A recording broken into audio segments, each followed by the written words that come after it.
오늘은 백전백승 뒤에 숨겨진 하나님의 결의라는 제목으로 하나님 말씀 전하겠습니다. 지금까지 저희는 사무엘하서를 보면서 사울의 시대가 지나가고 하나님께서 다윗을 왕으로 세우시고 그 왕권을 강하게 해주시는 사건들을 봐왔습니다. 그리고 언약궤가 예루살렘으로 돌아가게 되고 다윗과 그 집을 향한 하나님의 약속들을 부어주시는 우리 장면들을 우리 바로 그 전장에서 봤었습니다. 그러고 난 후에 오늘 우리가 읽은 본문 말씀이 그 다음 이어지는 장면입니다. 1절 말씀 보니까 이렇게 시작합니다. 그 후에 라고 시작하면서 앞서 보았던 그 일들이 있은 후에 다윗이 어떤 행동들을 하는지 보니까 사방에 있는 대적인 나라들을 하나씩 치면서 정복하고 정리하는 작업을 시작하는 것을 볼 수 있습니다.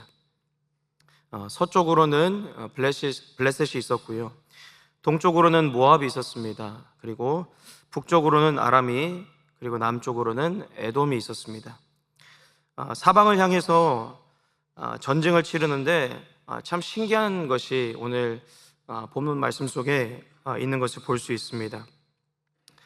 다윗이 동서남북을 치러 갈 때마다 그 치는 나라마다 승리를 거두게 되는 것, 그 포인트가 참 신기하였습니다.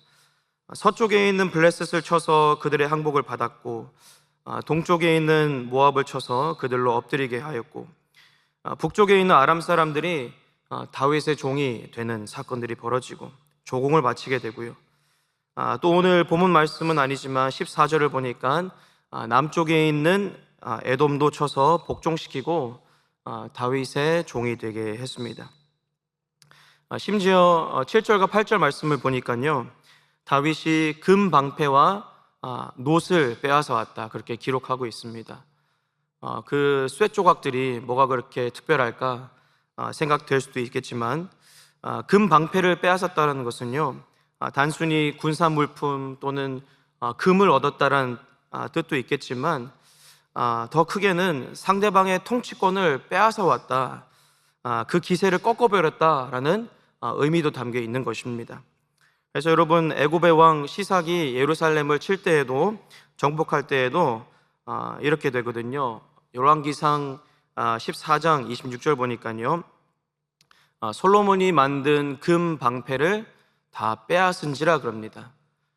정복할 때에 사람들을 잡아갈 뿐만 아니라 성벽을 무너뜨릴 뿐만 아니라 어떤 행동까지 포함되어 있습니까? 금 방패를 다 빼앗아 오는 행동까지 포함되어 있죠. 금 방패를 빼앗아 왔을 뿐만 아니라 놋도 빼앗았다 합니다. 놋은 여러분, 무기를 만들고 전차를 만들고 방패를 만드는데 쓰이는 핵심 자원이었답니다. 그러니까 놋을 더 많이 가진 나라는 어떤 능력을 가지게 될까요? 자연스럽게 전쟁에 더 유리한 그런 능력을 가지게 되는 것입니다. 다윗이 왕권을 받게 되고 사방을 다니면서 하게 되는 이 전쟁마다 다 하나님께서 이기게 하시고, 그 누구도 그 왕권을 건드리지 못하게, 그 왕국이 다윗의 손에 굳건하게 쥐어지게 되는 것을 오늘 본문 말씀 통해서 볼 수 있습니다. 그런데 이 백전백승의 신화 같은 이 이야기가 어떻게 가능한 것이었을까요? 다윗의 전략이 여러분 뛰어난 것이었을까요? 다윗의 수단들이 지혜로웠던 것이었을까요? 성경은요, 우리에게 이 모든 승리의 원인이 무엇이었는지 명확하게 말씀해주고 있습니다. 6절 말씀 한번 같이 읽어보실까요? 시작. 다윗이 수비대를 두매 아람 사람이 다윗의 종이 되어 조공을 바치니라. 다윗이 어디로 가든지 여호와께서 이기게 하시니라. 아멘. 다윗이 어디로 가든지, 북쪽으로 가든지 남쪽으로 가든지 서쪽이든 동쪽이든 갈 때마다 이길 수 있었던 유일한 원인은 바로, 성경이 오해하지 말라고 하면서 바로 여호와 하나님께서 다윗으로 이기게 하셨다라는 구절을 거기에 사이에 껴놓은 것입니다. 백성들은 아마도 사람인 다윗을 주목해 봤을 것입니다. 마치 다윗이 어렸을 때 사울은 천천히요 다윗은 만만이라 그렇게 외쳤던 것처럼 그 전쟁 속에 일하시는 하나님, 그 인간의 손에 힘을 불어넣어 주신 하나님, 그 사람들을 대신하여서, 백성을 대신하여서 싸워주신 하나님은 보이지 않고 다윗을 주목했죠. 그리고 사울을 주목했습니다.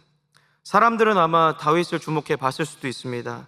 그런데 성경은 우리에게 다윗과 또 그 시대 사람들, 또 이 구절을 읽고 있는 우리들에게 오해하지 말라고 하면서 다윗의 손이 이룬 것이 아니라 하나님의 손이 이룬 것이라는 것을 강조하고 있는 것입니다.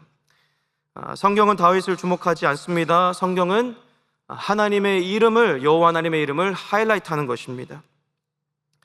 시편 44편 4절에서 7절 말씀 보니까 이렇게 되어 있습니다.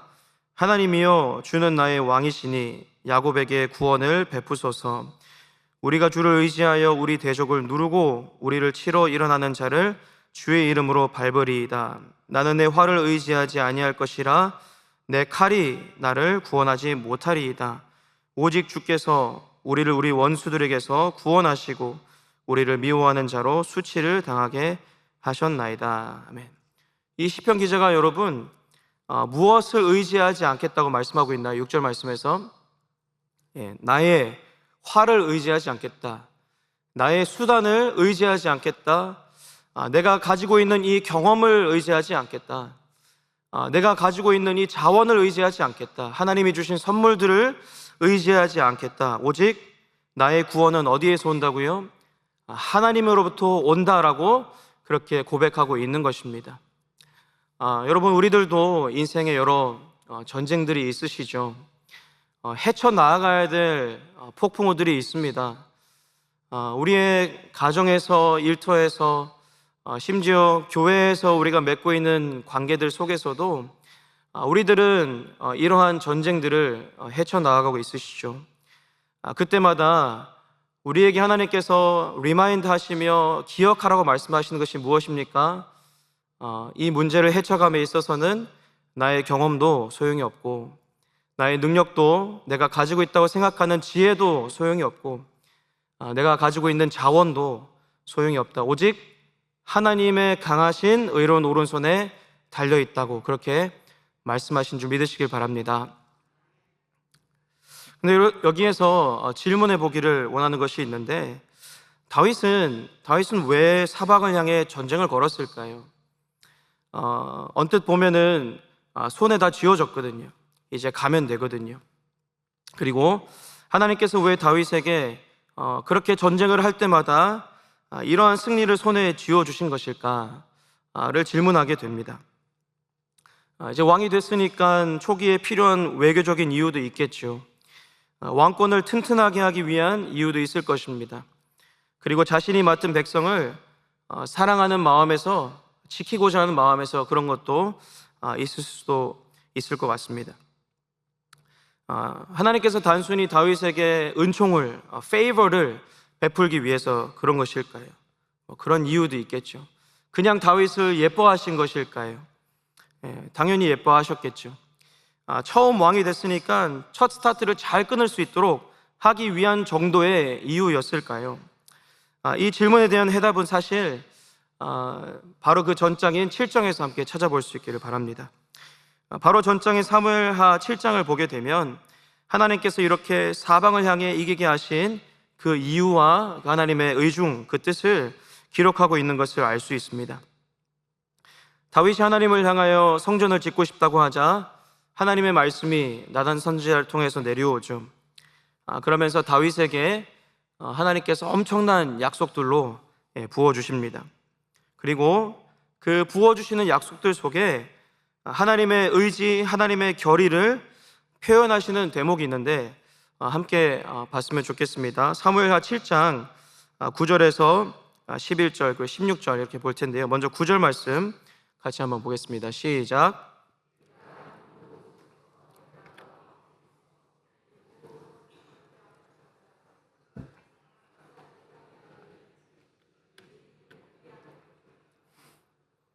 아멘.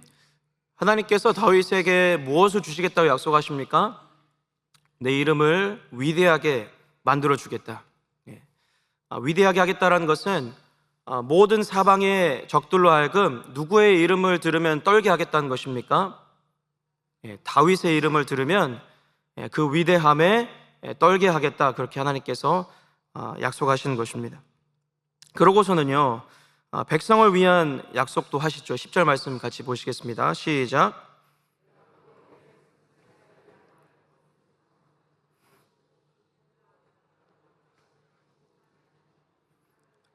전과 같이 그들을 해하지 못하게 하여. 아멘. 다윗의 이름을 위대하게 해주겠다라고 하실 뿐만 아니라 내 백성 이스라엘을 위하여 한 곳을 정하여 그를 심고 그를 거주하게 하고 다시는 옮기지 못하게 하겠다. 그래서 사방에 악한 대적들이 있을지라도 어떻게 하시겠다고요? 해하지 못하게 하겠다, 그렇게 하나님께서 결의를 표현하십니다. 그러니 여러분, 그 다음 장에 바로 다윗이 했어야 하는 자연스러운 반응이 뭐겠습니까? 이 약속의 말씀을 붙들고 가는 것이죠. 전쟁합니다. 대적을 조용히 시킵니다. 여러분, 자녀가 만약에 나는 세계적인 야구 선수가 될 거야 라고 말하면서 1년에 딱 한 번 야구장을 간다면은 여러분, 그 말을 믿으시겠습니까? 안 믿으시겠죠. 하나님께서 나에게 위대한 야구 선수가 되게 하여서 영광을 돌리게 하시게 하고 싶대, 그런 마음을 품었대요. 하나님께서 감동을 주셨대요. 그런데 야구장을 안 가요. 그러면은 야구 선수가 될 수 있겠습니까? 아무도 안 뽑아줄 겁니다. 아무도요. 하나님께서 약속은 주셨지만 다윗이 그 약속의 말씀을 붙들고 믿음으로 행한 것이 무엇이죠? 나아가 주의 사항들을 정리한 것입니다. 하나님께서 위대하게 하시겠다 하셨고 또 이스라엘 백성들을 안전하게 하겠다, 그렇게 말씀하셨기 때문입니다. 거기에서 끝이 아닙니다. 하나님께서 다윗을 위해 집을 짓겠다고 하시는데 그게 어떤 집인지가 중요합니다. 그 포인트를 여러분 같이 읽으면서 한번 찾았으면 좋겠습니다. 11절 말씀입니다. 시작. 전에 내가 사사에게 명령하여 내 백성 이스라엘을 다스리던 때와 같이 아니하게 하고 너를 만든 원수에게서 벗어나 편히 쉬게 하리라. 여호와가 또 내게 이르노니 여호와가 너를 위하여 집을 짓고. 16절 말씀도 읽어볼게요. 시작. 내 집과 내 나라가 내 앞에서 영원히 보존되고 내 왕위가 영원히 경고하리라 하셨다 하라. 아멘. 다윗을 위하여서 그 이름을 위대하게 하고 이스라엘을 경고하게 하겠다 말씀하셨을 뿐만 아니라 다윗을 위하여서 집을 지으시겠다 하시는데 어떤 집일까라고 말씀하고 계신가요? 영원히 보존되는 집과 나라, 그리고 영원히 경고한 왕위라고 말씀하고 있습니다. 그러니까 여러분, 가만히 보니까 9절에 다윗의 이름을 위대하게 하겠다고 그리고 이스라엘 집을 안정되게 하겠다라고 하셨던 이유가 무엇이죠? 영원히 보존되는 집과 나라, 영원히 경고한 왕위를 세우시고자 하시는 하나님의 의지와 결의가 있었기 때문이라는 것입니다. 여러분, 영원이라는 시간은 길지만 그것의 첫 스텝으로 하나님께서 바로 그 다음 장인 오늘 본문 말씀에서 무엇을 계획하시고 허락하시는 것입니까? 다윗이 사방을 향하여 전쟁을 하게 하고 다 이기게 하심으로써 다윗의 이름을 위대하게 하고 이스라엘을 안정시켜 하나님께서 앞으로 무엇을 하시겠다는 결의를 가시적으로 보여주고 계신 거냐면은 하나님께서 세우시는 다윗의 집과 나라를 통해서 영원히 보존되는 집과 나라, 그리고 영원히 경고한 왕위를 세우시겠다는 의지를 가시적으로 눈으로 볼 수 있게 하고 계시는 것인 것입니다. 다윗이 왕이 되고 언약궤도 예루살렘으로 돌아왔습니다. 여전히 이스라엘은 적국들로부터 둘러싸여 있었습니다. 그리고 하나님은 이 영원히 보존되는 집과 나라, 영원히 경고한 왕위를 세우시는 것을 다윗에게나 훗날 말씀을 읽는 우리들에게 눈으로 볼 수 있도록 하나님께서 이런 계획이 있으시고 그것을 다윗에게 명령하셨고 그것을 바로 그 시대 사람들에게도 보여주고 계시는 것이구나, 이것을 볼 수 있는 것이죠. 그러니까 이 백전백성에는 하나님의 굳은 결의와 의지가 담겨져 있는 것입니다. 그런데 여러분, 뭐에 대한 의지와 결의입니까? 너의 집과 나라를 견고하게 하고 왕위를 영원히 견고하게 하겠다. 그런데 여러분, 다윗은요, 영원토록 집과 나라를 유지할 수 있는 존재일까요? 다윗은 영원토록 왕위를 견고하게 할 수 있는 그런 존재일까요? 하나님께서 견고하게 붙들어서 주신다고 해도 다윗이 영원토록 받아 누릴 수 있는 존재는 아닙니다. 유한한 존재이기 때문에. 그렇다면 하나님께서 다윗이 아니라면은 하나님은 이 결의를 표현하실 때 누구를 생각하고 계셨을까요? 마태복음 1장 1절 말씀 같이 한번 보실게요. 아브라함과 다윗의 자손 누구의 계보입니까? 6절 말씀 보실게요. 이새는 다윗 왕을 낳으니라. 다윗은 우리아의 아내에게서 솔로몬을 낳고, 16절 말씀이요, 다 같이 읽겠습니다. 시작. 야곱은 마리아의 남편 요셉을 낳았으니 마리아에게서 그리스도라 칭하는 예수가 나시니라. 아멘. 다윗으로부터 어떠한 인물이 등장하죠? 예수 그리스도께서 등장하십니다. 다윗의 후손 중에 유일하게 누가 영원하실 수 있었나요? 예수 그리스도만이 다윗의 모든 자손들 중에, 리스트된 모든 자손들 중에 오직 예수 그리스도만 영원하신 분이라는 것입니다. 그분만이 영원히 그 집과 나라 그리고 그 왕위를 하나님께서 견고하게 하시겠다라는 결의를 표현하고 계신 것입니다. 하나님께서 보내신 천사가 마리아에게 전하는 말씀 속에도요, 이 사실이 들어 있습니다. 누가복음 1장 31절인데요, 한번 같이 읽어보시겠습니다. 시작. 보라, 내가 잉태하여 아들을 낳으리니 그 이름을 예수라 하라. 그가 큰 자가 되고 지극히 높으신 이의 아들이라 일컬어질 것이요, 주 하나님께서 그 조상 다윗의 왕위를 그에게 주시리니 영원히 야곱의 집을 왕으로 다스릴 것이며 그 나라가 무궁하리라. 아멘. 여러분, 이 구절 속에 영원히 견고한 왕이 나오죠. 그리고 영원히 보존된 집과 나라도 등장합니다. 누구의 영원히 견고한 왕위라고 말씀하시는 것입니까? 그 조상 다윗의 왕위를 그에게, 누구에게요? 예수 그리스도에게 주리니 영원히 야곱의 무엇을요? 집을 왕으로 다스릴 것이며 그 무엇을요? 나라가 무궁하리라 그럽니다. 다 예수 그리스도에 대한 얘기인 것입니다. 여러분, 오늘 본문 말씀은요, 단순히 우리가 맞이하게 되는 인생의 전쟁들을 하나님께서 하나님의 힘으로 다 이기게 하실 수 있는 분이라는 그 정도의 메시지에 끝나지 않습니다. 물론 사실이고 진리이고 날마다 이 말씀을 붙들고 회개해야 되는 부분은 맞습니다. 또 내가 이기고 있는 것처럼 보여도 교만하지 말고 하나님께서 뒷배가 되어주셔서 하나님께서 이기게 하신다는 것을 기억하라는 정도의 메시지로 끝나지 않습니다. 백전백승 뒤에 숨겨진 하나님의 결의는 바로 무엇이냐면은, 하나님의 관심은 어디에 있느냐? 하나님의 관심은 당신의 백성들 위에 예수 그리스도가 영원히 왕 되시는 집을 세우시는 것이라고 말씀하시는 것입니다. 예수 그리스도가 영원히 왕 되시는 나라를 세우시겠다는 하나님의 의지를 보여주고 계시는 것입니다. 하나님의 결의는 구약에서만 머물지 않습니다.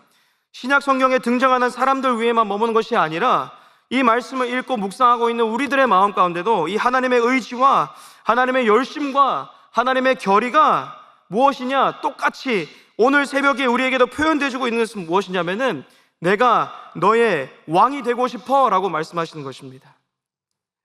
내가 베델교회의 왕이 되고 싶다.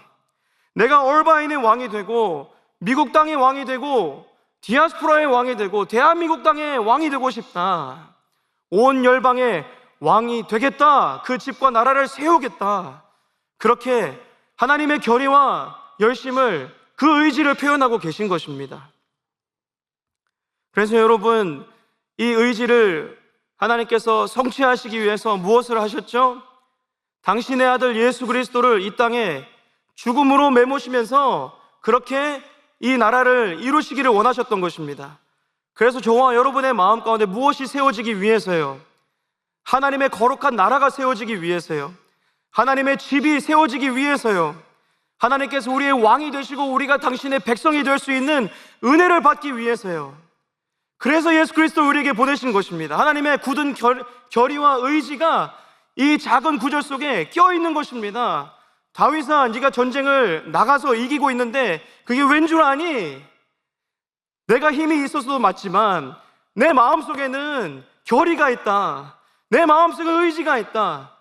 너뿐만 아니라 너의 백성들뿐만 아니라 이후에 올 모든 사람들 위해 내가 왕을 세우고 싶은데 예수 그리스도가 바로 그 왕이 됐으면 좋겠다. 이 말씀을 하고 계신 것입니다. 하나님께서 예수 그리스도의 집과 그 나라가 영원히 보존하시겠다 하시고 그 왕위가 영원히 견고하게 하시겠다고 하시는 것은 여러분, 영원한 일이어서 먼 나라 일처럼 내가 내 삶으로 가지고 오기에는 너무 위대한 일처럼 느껴질 수 있을 것 같습니다. 큰 사진 속에 여러분 생각해 본다면은 큰 사진 속에 작은 점들이 모여서 그 그림들을 이루는 것 아닌가요? 화가의 터치 속에 작은 섬세한 붓질들이 함께 모여서 여러 색깔들이 함께 모여서, 아니면 여러분 디지털 사진을 이렇게 줌인 해보면은, 확대해 보면은 무엇이 붙어서 이루어진 그림이죠? 픽셀이라고 그러잖아요. 작은 네모난 것들이 함께 모여서 큰 사진을 이루는 것입니다. 이렇게 생각해 본다면요, 하나님의 그 큰 그림, 영원히 보존되는 그 집과 나라, 영원히 견고한 그 왕위를 세우시겠다는 그 큰 그림을 이루는 작은 점들은 무엇일까요? 바로 예수님께서 우리 각자의 개인의 왕이 되게 하는 것이라는 것입니다. 그 큰 그림을 이루시기 위해서 하나님께서는 무엇을 하시고 싶다는 것입니까? 저와 여러분의 그냥 예수를 믿었을 때 그때의 왕이 되시는 것뿐만 아니라 오늘 이 하루에, 5월 30일 이 하루에 나의 왕이 되고 싶으시다는 말씀하고 계시는 것입니다. 여러분, 예수 믿는 것은 예수 믿었을 때 주님이 나의 왕이십니다라고 고백하고 마는 그러한 신앙이 아닌 것입니다. 그것은 복음을 따르는 삶이 아니라고 예수님께서 말씀하십니다. 매일 뭐 하라고 말씀하시죠? 너의 십자가를 지고 따르라 라고 말씀하시는 것입니다.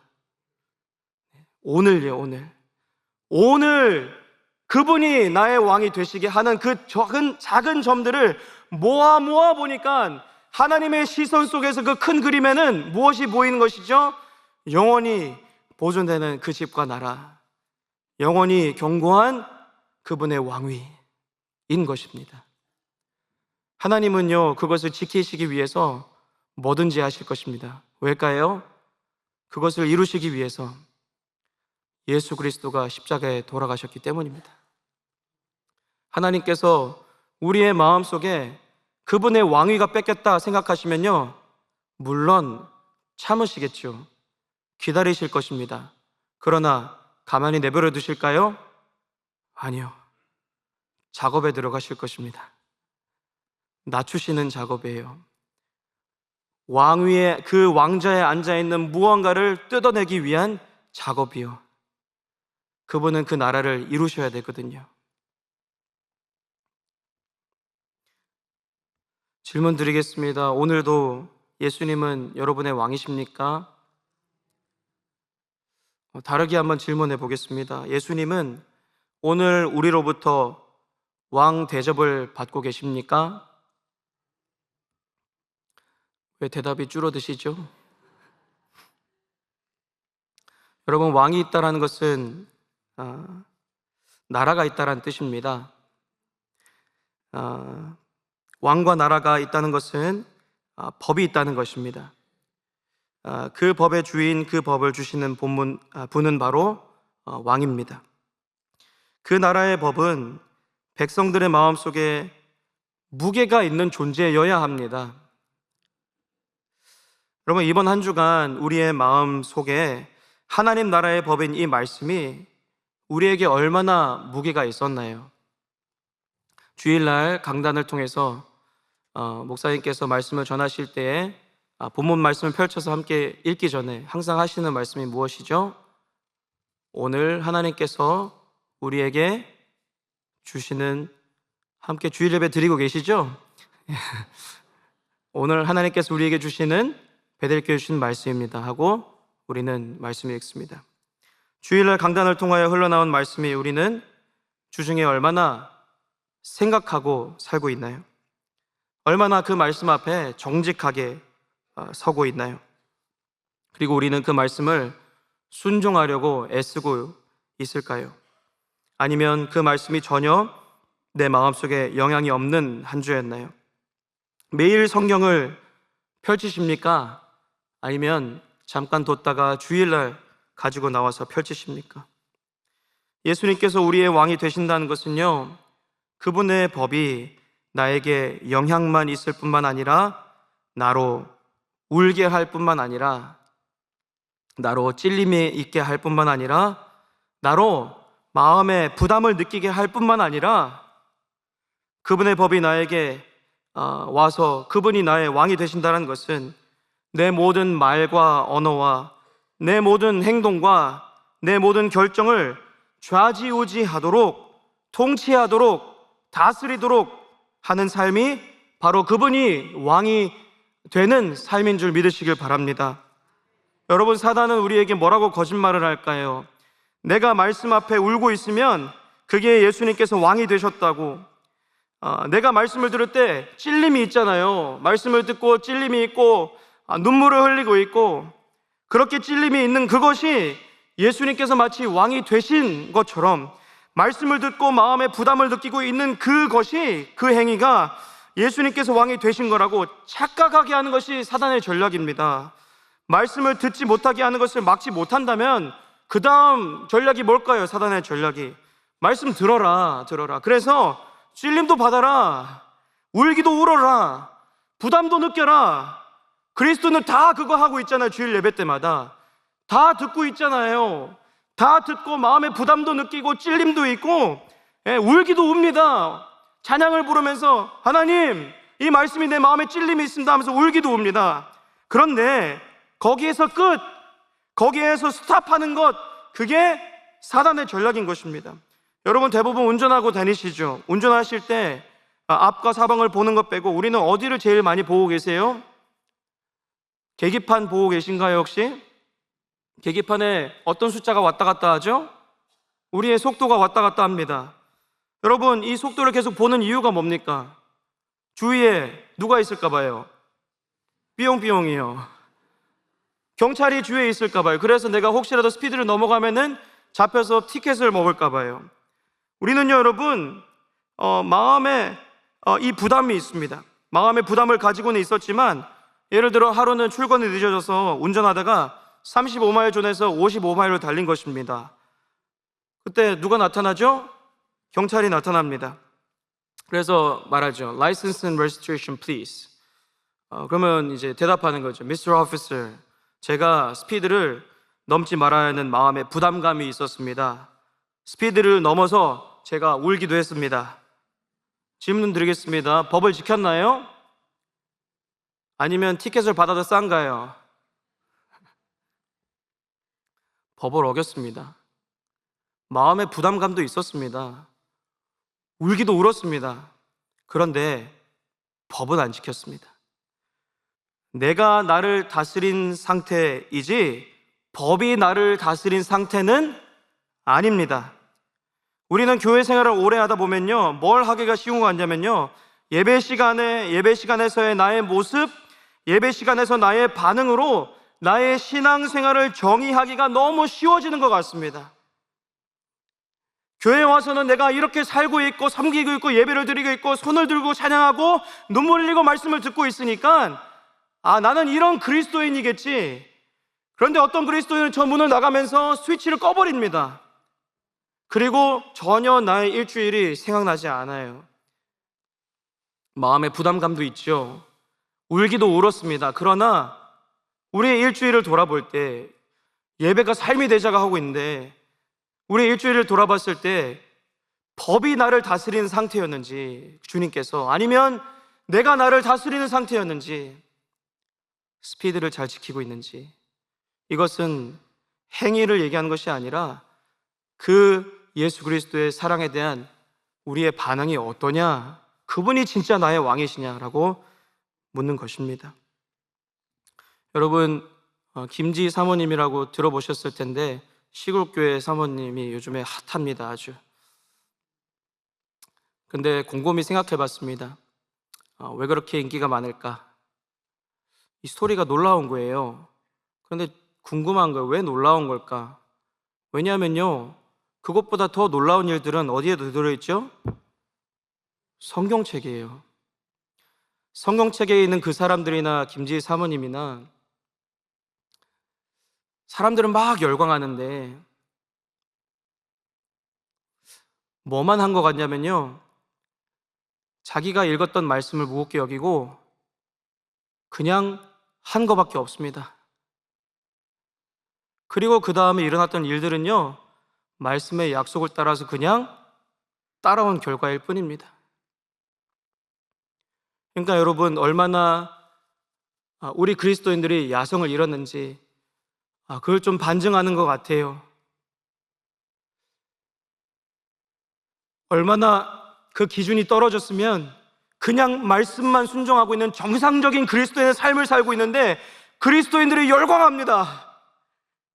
와, 대단하다, 대단하다. 어떻게 그럴 수 있지? 그런데 정상적인 그리스도인의 삶은 성경이 뭐라고 하고 있냐면요, 어떻게 보면 우리의 모습과는 너무 다르대요. 나에게 주어진 이 말씀, 주일 강단을 통해서 나에게 주신 말씀, 내가 큐티하면서 받은 말씀을 그냥 그대로 어린아이같이 순종을 했더니 이렇게 됐다. 간증 프로들 보면 사람들이 열광한단 말이에요. 그런데 간증 나온 사람들은 다 한 게 뭡니까? 그냥 나는 그냥 하나님께서 이렇게 말씀하셔서 이렇게 했습니다, 그랬더니 이런 결과가 났습니다 라고 했을 뿐인데, 그리스도인들은 다 그것을 보면서 와, 대단하다 하는 것입니다. 저도 마찬가지고요. 뭘까요? 기준이 낮아졌습니다. 내가 기준이 됐습니다. 내 편함이 기준이 됐습니다. 내가 수없이 트라이 해봤는데, 기도도 해봤는데, 말씀 묵상도 하고 있는데 안 되는 것 때문에 내 인생에다가, 내 삶에다가 캡을 얹어가지고 이 정도가 그리스도의 삶이구나. 그런데 말씀을 봐도, 간증 프로를 봐도 그게 아니잖아요. 조금만 돌아보고 내 마음을 돌아보면 그게 아니란 말이에요. 진짜 예수 그리스도께서 우리에게 주시고자 하셨던 삶, 하나님의 결의를 통해서 우리에게 보여주시고자 하시는 삶이 무엇이냐면은 그분이 진짜 나의 왕이 되시는 삶인 줄 믿으시길 바랍니다. 그래서 내가 어떠한 결정을 하고 내 말 한마디를 하더라도, 내가 행동 하나 하더라도 하나님께서 그것을 순종으로 받으시고 우리의 삶 가운데 놀라운 일을 베푸실 텐데, 그 기준이 떨어져서 야성을 잃은 우리 그리스도인들이 그거에 대한 기준을 떨어뜨려 놓고 하나님 어디 계십니까? 하고 있지는 않은지 우리 삶을 돌아봅니다. 나는 알 수 없을 것 같지만 하나님께서는 다윗에게 이 나라에 대한 약속을 하셨듯이 저와 여러분에게 결의를 담은 약속을 하시는 줄 믿습니다. 그러면 이 약속을 누가 이루실까요? 약속하신 그분께서 이루시는 줄 믿으시길 바랍니다.